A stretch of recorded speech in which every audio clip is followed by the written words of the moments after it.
Hello students, Bohr model के ऊपर based equation को भी हम यहाँ पर सॉल्व करेंगे। ये क्वेश्चन पूछा गया है जेईई मेन 2021 के एग्जाम में। सबसे पहले हम क्वेश्चन के स्टेटमेंट को एक बार देखते हैं। Statement is saying imagine that the electron in a hydrogen atom is replaced by muon mu. देखिए, हाइड्रोजन एटम में इमेजिन किया जा रहा है कि इलेक्ट्रॉन की जगह म्यून होता। म्यून एक पार्टिकल है जिसको म्यू से यहाँ पर डिनोट किया गया है। The mass of muon particle is 207 times that of an electron and charge equal to charge of an electron। तो म्यून बेसिकली क्या है कि चार्ज तो सेम इलेक्ट्रॉन जैसा ही है, इलेक्ट्रॉन के बराबर ही, बट जो मास है दैट इज 207 टाइम्स इलेक्ट्रॉन्स मास।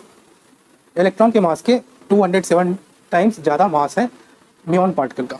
तो आपसे पूछा जा रहा है the ionization potential of hydrogen atom will be. Ionization potential उस हाइड्रोजन एटम जिसमें कि म्यून घूम रहा है इलेक्ट्रॉन की जगह, उसका आयोनाइजेशन पोटेंशियल कितना होगा। देखिए, नॉर्मली जब इलेक्ट्रॉन होता है तो फिर आयोनाइजेशन पोटेंशियल जो होता है, आयोनाइजेशन पोटेंशियल नॉर्मली होता है 13.6 इलेक्ट्रॉन वोल्ट। ये क्या है? एनर्जी है। तो हमें ये देखना होगा कि एनर्जी का इलेक्ट्रॉन के मास के साथ क्या रिलेशन होता है। तो एनर्जी का अगर आप डेरिवेशन में देखेंगे, पोटेंशियल एनर्जी या फिर काइनेटिक एनर्जी या total energy of hydrogen atom, उस केस में जो आपको एनर्जी का रिलेशन मिलेगा वो मिलेगा energy is directly proportional to mass. इसको याद रखने के कुछ तरीके हैं जो कि मैं आपको बता देता हूँ। Energy directly proportional to mass of electron क्यों होता है, इसका कारण मास ऑफ इलेक्ट्रॉन या फिर मास ऑफ म्यून, दूसरा पार्टिकल इलेक्ट्रॉन की अगर जगह होता तो ऐसा इसलिए होता है। देखिए, वेलोसिटी ऑफ इलेक्ट्रॉन की बात करें, इलेक्ट्रॉन की वेलोसिटी क्या होती है? It is independent of mass. Mass पे डिपेंड नहीं करता। वेलोसिटी अगर मास पे डिपेंड नहीं करता तो फिर काइनेटिक एनर्जी क्या होगा? Kinetic energy half M V square. ये डायरेक्टली प्रोपोर्शनल टू होगा मास के, क्योंकि velocity is independent of the mass of the electron और म्यून। तो यहाँ से आप देख रहे हैं कि एनर्जी डायरेक्टली प्रोपोर्शनल आ रहा है आपका मास के।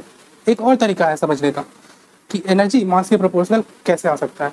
तो देखिए, पोटेंशियल एनर्जी की बात करें तो पोटेंशियल एनर्जी क्या होता है? Q1 Q2 upon R। R is the radius. Q1 and Q2 are charges of proton and electron respectively.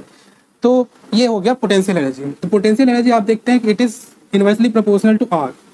और आपको ये पता होना चाहिए कि radius is directly proportional to radius is inversely proportional to mass. तो इन दोनों को अगर मिलाएंगे, radius is inversely proportional to mass करेंगे तो अगेन आपको energy is directly proportional to mass आ जाएगा। तो ये रिलेशन आयोनाइजेशन पोटेंशियल के लिए भी होगा। आयोनाइजेशन पोटेंशियल जो होगा IP, it is also directly proportional to mass. तो फिर म्यून के केस में आयोनाइजेशन पोटेंशियल क्या होगा? Ionization potential in case of muon is directly proportional to mass of muon. और इलेक्ट्रॉन के केस में आयोनाइजेशन पोटेंशियल कितना होगा? Electron this will be directly proportional to mass of electron. दोनों को डिवाइड कर दीजिए तो यू गेट, इसकी वैल्यू कितनी है? 13.6 इलेक्ट्रॉन वोल्ट।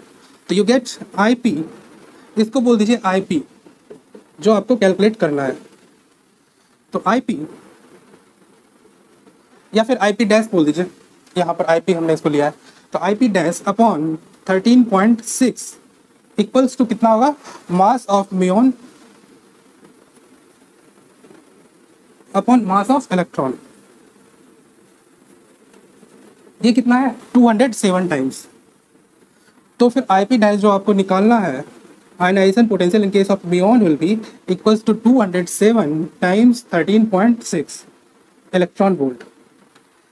देखिए, इसको मल्टीप्लाई करेंगे तो ये वाला ऑप्शन आ जाएगा।